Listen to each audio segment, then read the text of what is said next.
You're listening to the Quoted Podcast Season 14 with 10 episodes, 10 guests, and 10 quotes. So let's get into today's episode. Hey everyone, and welcome back to the Quoted Podcast. Today I'm joined with Sarah Ashcraft, one of my friends, and also Katie Ashcraft's sister. So if you listened to her episode last week, then we're with another family member of the Ashcraft family. So Yes. I'm super excited, and I want to know a little bit about you. Like, who is Sarah? What does she like to do? Well, hi. Thank you, Ella, so much for having me. I am Sarah Ashcraft. I am one of the Ashcraft sisters. Yes, Katie is my older sister. Born and raised here in Shreveport, Louisiana. I'm 24 years old. I love Jesus. I love to write. I love sports. I grew up an athlete, did a lot of sports like swimming, gymnastics, track, all the things. I did swim in college some, and I graduated from ETBU in 2022. So I'm starting grad school in the fall. I'm getting my master's in counseling. So I'm super excited about that. And yeah, anything else about me? Let me think. I love outside. I love to be outside. I love animals. Yeah, I'm just happy to be here. That's really great. Okay. Well, I guess let's get into the questions. Sounds good. So first off, how do you balance your faith with your daily responsibilities and obligations? Yes, so I think this is a really good question because I think it's so applicable for all of us. And I definitely haven't arrived in any way. Like I'm still learning the art of doing that. I definitely think faith, your relationship with Jesus needs to be priority. Because I feel like I've noticed everything in my life. Like if Jesus is not at the center, and I'm not like really cultivating my relationship with Him and like seeking Him, then generally all the other assets of my life are, whether it's relationships, work, school, anything like that, like generally I tend to struggle more, like even mentally. Like I've noticed, I just think it's super important to make the Lord the focus over all of those things, and not in like a legalistic kind of way, but just kind of in a way of like, a relationship with Jesus, like you would like a relationship with just a friend. He's your father and your friend, and so just really putting Him first. I think that helps all of the other obligations. At least I've noticed in my life, it's easier to manage those accordingly, just by making sure I have my priorities straight, if that makes sense. Absolutely. No. And okay, here's where I come in with their book. You also mentioned prayer. Is prayer still one of your favorite ways to stay connected to God? Absolutely. I definitely would say prayer is one of my top ways. I think for me, like, especially like even over the last recent years, like, because I wrote Born for This back when I was like 17, 18 years old. So, I am 24 now. I've definitely grown in my relationship with the Lord in many ways. Still have a lot of growth to go. I've grown as a person and writer as well. But I will say, like, I've noticed if you kind of make prayer more like, kind of like I said, talking with a friend, like just a conversation with God, like throughout the day. Like it doesn't have to be. I think sometimes we all tend to like make it very like, oh, I have to do this in this exact way at this certain time, and kind of get legalistic with it, almost like unintentionally. At least I've found myself doing that. So like in the past few years, I've really tried to take prayer as more of just like a conversation with the Lord. No pressure. Like he's my father, he's my friend. It doesn't have to be all perfect or poetically spoken. If I'm struggling, I can just be like, hey, like, God, I'm really struggling, and if I need to vent, I can vent. Because He's there for that too. He's not just there for the highs, He's also there for the lows in life. So yeah, that is so good. And yeah, oh my goodness, I love prayer. I started a prayer journal, and Aww. I'll write in that every once in a while, and just I always used to spend time outside just sitting with God. Yeah. And so, yeah, I really love that answer. Oh, yes, I definitely can relate with, like, spending time outside. Like, I connect to God very much so through his creation as well. Like, it's Mm-hmm. just very peaceful and fulfilling, no matter the season, too. I mean, obviously, you know, if it's super hot Mm-hmm. outside, it's like, or super cold outside, but, like, still, I feel like you can kind of find beauty in every season. No pun intended, but Mm-hmm. For sure. And okay, so you wrote a book, which is yes. super exciting. So can you tell us a little bit about your book? I know it's been a while, but it's good. I really liked it. So Oh, thank you, Ella. I appreciate it. Yeah, I wrote it, as I said, when I was 17. I self-published it through something called Create Space through Amazon. I think they okay. changed their name not that long ago, so it could be different now. Oh. Um, yeah, but I did that, and I it kind of happened, like, the book became to be more so when I was in a season just where I was finally kind of working through a lot of things in the past, and I was kind of just getting at a different level with the Lord. And I used, which I still do, but definitely back then, like, I used writing as just like, it was a really good outlet for me, especially when I was struggling and stuff. And so I kind of just got into that, and like not just journaling, but also just like I used to write a lot of poetry and things like that. And so that was always just a really good, like, I guess you'd call it a coping skill for me. Mm-hmm. And it kind of just was like I was learning so much in that season, and I was kind of just like, I want to be able to share this with other girls who might have gone through similar things or who are around my age and who could be struggling. I want to like create something that's a really easy read, that's not, doesn't take too much brain power to read, and it's simple, but it's still like full of encouragement and the message ultimately that Jesus is really your hope, and just how much he really loves you and wants to do life with you. And so that's kind of how the book was kind of, I guess, birthed. I guess you could say, it's a weird word, but you know what I mean. And it kind of, I had it in 3 parts. I love that I'm having to actually think about this because I have not looked at the book in forever. But it's in 3 parts, like overcoming life's toughest battles, I believe, was the first part of it. The second part was living life for Christ, I think, and the third part was finding your purpose. And so I feel like the first half of the book really was more so bits and pieces of my testimony, that I specifically included really, for my target audience of the book. It's kind of looking more so to middle school girls, high school girls, Mm-hmm. because I dealt with like a lot of like bullying in school and things like that, and that's so relatable for so many people. And so it was kind of more emphasized on those like seasons of my life that I walked through, and I kind of explained what that was like for me. But then I also explained how the Lord kind of healed my heart from those seasons and kind of brought me out of it and helped me look at it with a fresh and healthier perspective. And so that was more so the first half of the book, but the second half was a lot of just applicable like scripture and prayers and different things that, like nuggets of wisdom that I learned from just others that I've looked up to in my faith, or Mm-hmm. from my time with the Lord, things that just encouraged me to walk in my identity as, an overcomer and a daughter of Jesus. And yeah, that was kind of my whole little spin on it. I wanted it to be an easy read, so it's only like a quick 100 pages. Yeah. And especially for me, like, if I'm gonna read anything, I feel like you're a very avid reader, but as much as I like to read, maybe it's the ADHD, I don't know, but like, I need things that are just quick and easy and applicable. And so that was kind of why I kind of wrote it the way that I did. But yeah, there's a little bit about it for you. Well, it was definitely easy to read, and I really liked that about it. And the different parts of the book was good. So I just wanted to say that hearing some of the stories about like struggles you've dealt with and stuff, hearing how you overcame them, like the way that you wrote all of that out was really good. And I think that this book could definitely impact girls if it hasn't already. So I am going to link it below in case anyone wants to check it out.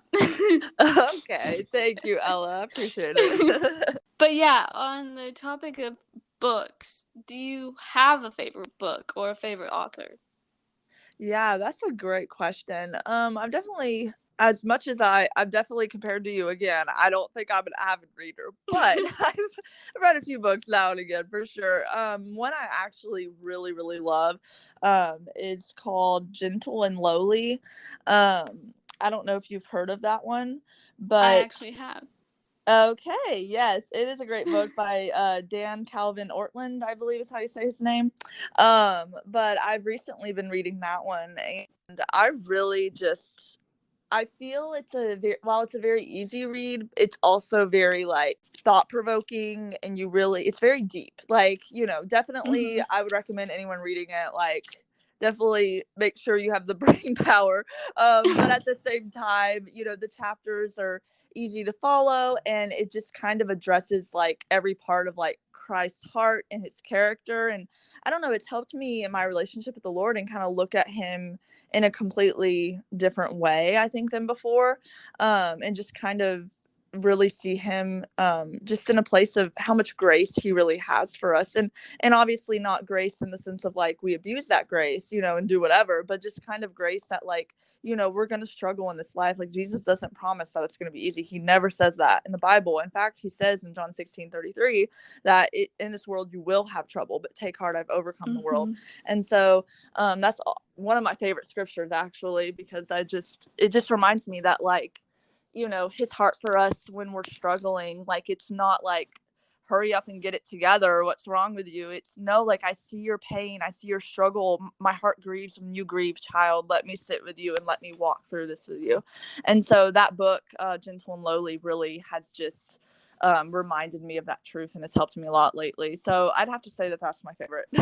That's amazing because I am an avid reader, as you said. And so I have like a whole bunch of Christian books that I've yet to read, and that is one of them. So now that Yes. you've mentioned it, maybe I should move it higher up on my list because I'm really glad that it's a good book because I don't really know anything about it. So that's Yes, amazing.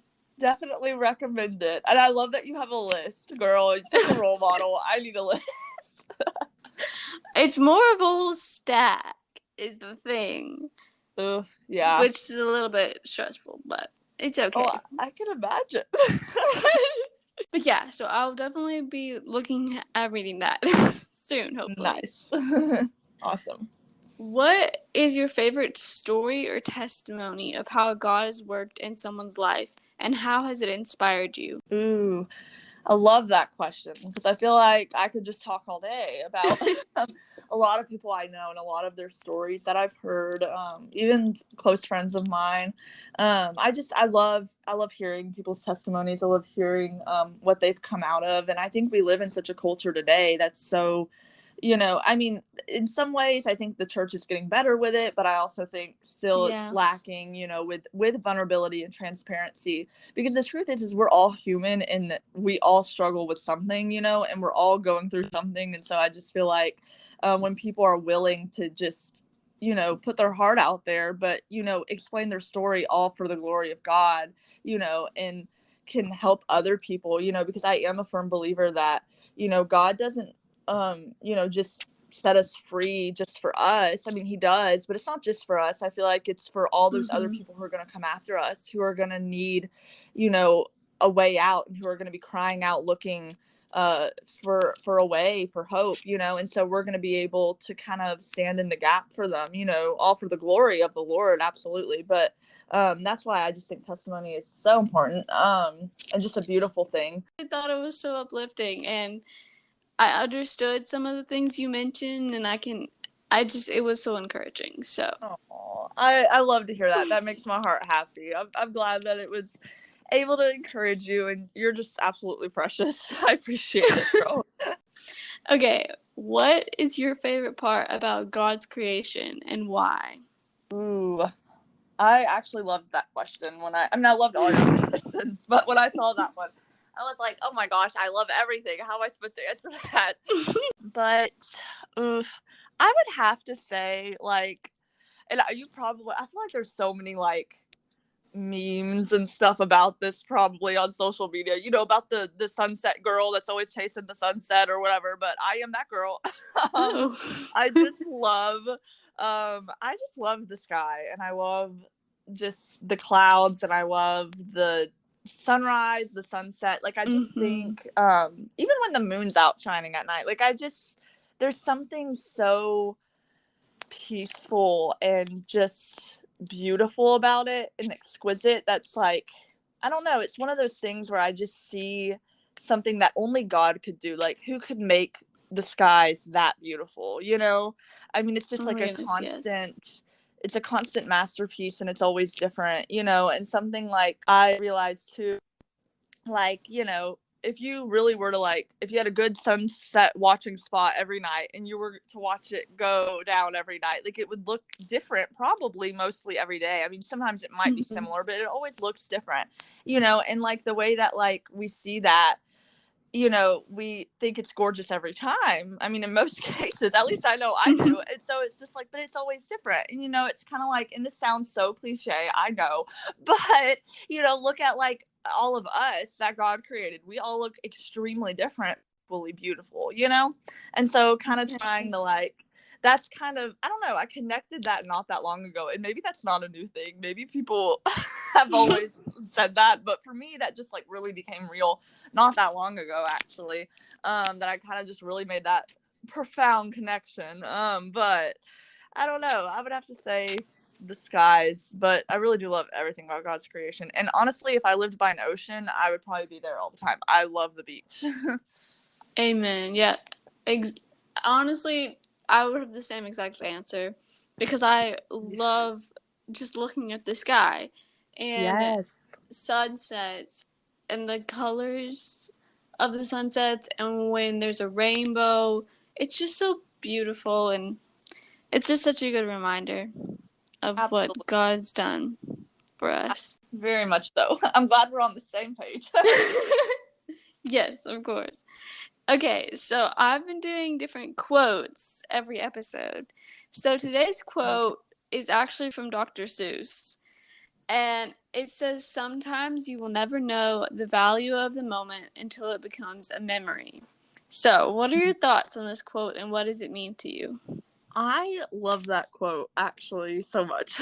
I've heard it obviously multiple times through the years, but every time I hear it, it just serves as a reminder for me to not really miss out on living in the moment in the season I'm in, because I am one of those people that will, start worrying about the future or thinking 5 years from now. And it's like, no, like, focus on now. Even if it's not the most desired season, I feel like there's always something beautiful in it, and there's something positive that you can draw even from really, really tough seasons, in most cases. And so I don't know. I feel like as time goes on, there's different things in my life that I look back on and I'm like, wow, like, that was actually a really special time and I really didn't realize it. Like, I kind of took it for granted. So it's kind of helped me now to really make sure and remind myself, because I have to remind myself to not take things for granted and to really, take the moment in, even if it seems mundane. Like, it doesn't have to be hard. Maybe it's boring or Mm-hmm. it's not as exciting, but really just remembering, like, this is where God has me right now. Like, there can be a purpose served in it, because I am someone that truly believes that God can use everything. And so kind of just, I don't know, not letting it just fly by, because you will look back, and obviously I know I'm not that old, but being 24, there are certain things now, I guess maybe I'm getting closer to that age at least, where I can look back at certain things and, like, not really realize exactly, like, I guess how, I don't know, I don't want to say great, because not everything's always great, but, just like there were certain opportunities and moments where I really could have, handled things differently, or, realized what I had in certain moments that now I don't, or something. You know what I mean? Does that make Mm-hmm. sense? Yes, it So does. Yeah. yeah, kind of just, as cliche as this sounds, I'm not trying to not trying to sound like one of those people, but savoring every moment, even the mundane, even the not so pretty, even the messy, and just really being intentional, I think is a good word. I think it's a really good word, just in every season. So yeah. Yes. And I have a little story time to go along with this Oh, quote. nice. So I went to prom right before I Okay. graduated high school a few months ago. And I'd never been to a dance before. I always thought that they were boring, and I didn't really like them. But my friend just didn't have anyone else to go with, and she really wanted me to go with her. So I said, okay, I'll go. And I've always like pictured going to a dance with the date. Well, I didn't have a date. So I was like, okay, so I'm Hey, just it's going to okay, go with girl. my You got friend. both. uh, and so that was fine. I was like, okay, it's fine. We're just going to go with friends. And we go out to eat before. And long story short, I got a flat tire. Oh no. And Hello. so then I had to ride with my other friend. Thankfully, we had another car to the dance. And it was raining and it was cold that day. And it was just like the worst day for a dance. And we get there. Well, I'm not going to actually dance because that's just not my thing. So I was kind of following my friends around, and it was so loud in there, you couldn't talk to anyone. And I was ready to Yeah. go the second we got there. Girl, I don't And blame you. Introverts, let's go. I get yeah. it. And so I got home that night, and I didn't really have the greatest time. But then I sat down and I just like reflected and wrote like a whole paragraph about my feelings about the night. And I realized that I'm not mad that I went. And it was Yeah. kind of nice to like have the opportunity to go to a dance before I graduated, and even if it wasn't everything I thought it would be, it was still good. So, Yeah, absolutely. yeah. That's awesome. I love that. And I love that you took time to journal. I'm like, hey man, I love journaling. It's a great coping skill. Just write all those feelings on the page. No, yeah, I love that so much. And also my dogs just started barking. I'm sorry Oh, about that's that. nice. Okay, I have 4 more little fun questions for you before we end. So Okay. first, what is your favorite hobby? Oh, that one's easy. Writing. Yay! And have you written any other like short stories, or have you thought about writing another book? Yes, I definitely have thought of writing another book over the years, and I have had many drafts of various things that I will probably end up never using.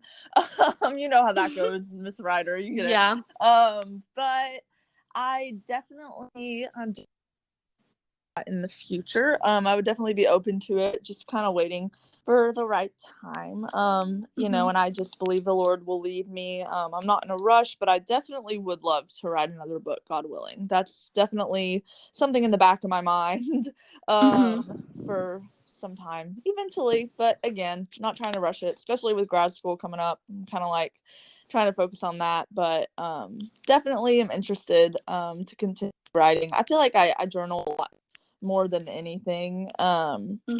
But yeah, I'm definitely open to writing another book. So And I will be your editor if you ever need an editor. Just so you know. perfect. That sounds great. Yeah. Okay. Okay. So you quit. You were working at this coffee shop and then you quit. But which is okay, which is cool. But I want to know, did you make any like fun different drinks while you were there? Ooh, I wouldn't say I ever made anything like super unique, but my favorite drinks to make were the iced caramel macchiato. Because it always ended up Ooh. so aesthetic, yes, and it tasted yummy. It made me very happy. I wish I could make those at home every single day, but I don't have an espresso machine. Yeah.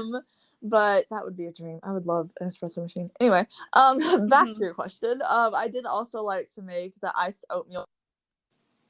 Oh yes.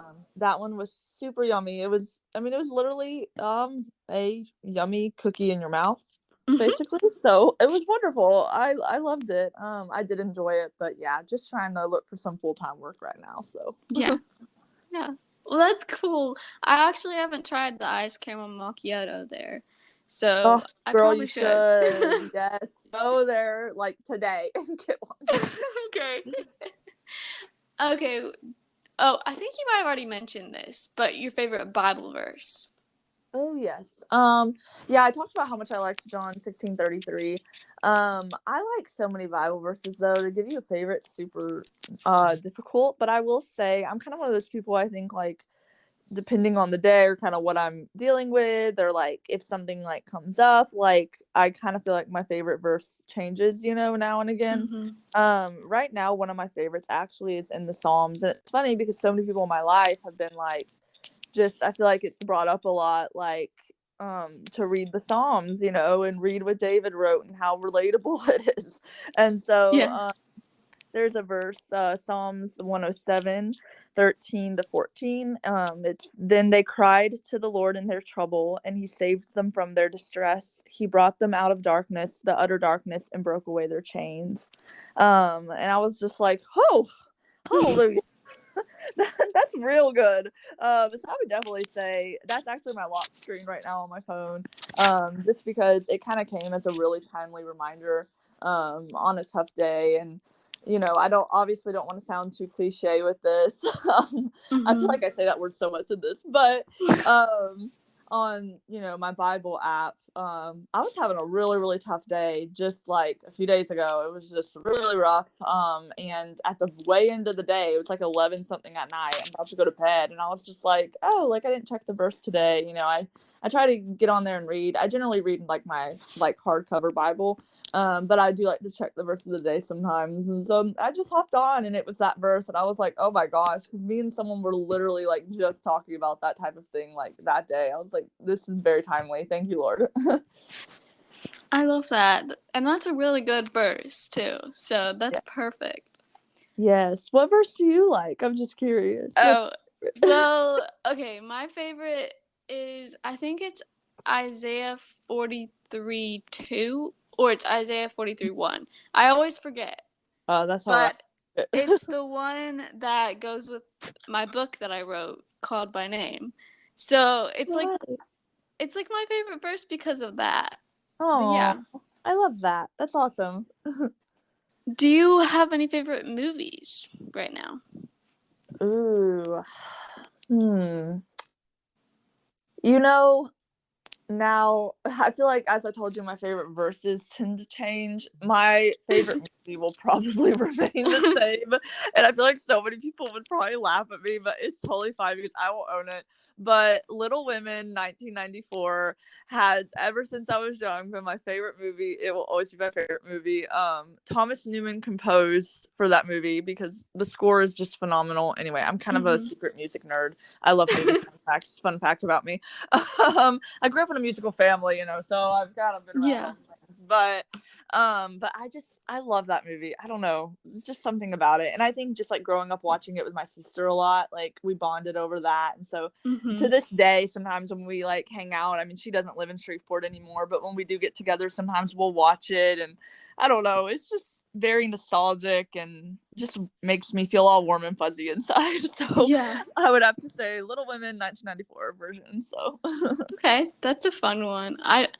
I really have never been into the Little Women universe. Like I have not read the book. I think I watched that movie a long time ago, yeah, but there's a lot of versions of it too. I haven't yeah. even seen them all. I just know really of the 1994 one. I think I saw the newer one, but I don't know. I Yeah. don't think it was quite as popular. But I mean, if anyone's listening to this and loves it, hey, it's great. But Yeah. yeah. Okay, well, those are all of my questions. Oh So, no. thank you for being on and giving us some amazing answers. Oh, you're sweet, Ella. I appreciate you being a great host and having me on the Quoted podcast. It's been fun. Of course. Oh, I'll talk to you later. yes, sounds good, girl. Thanks Okay. again. Thanks for listening to this week's episode of the Quoted Podcast. Come back next Thursday for more.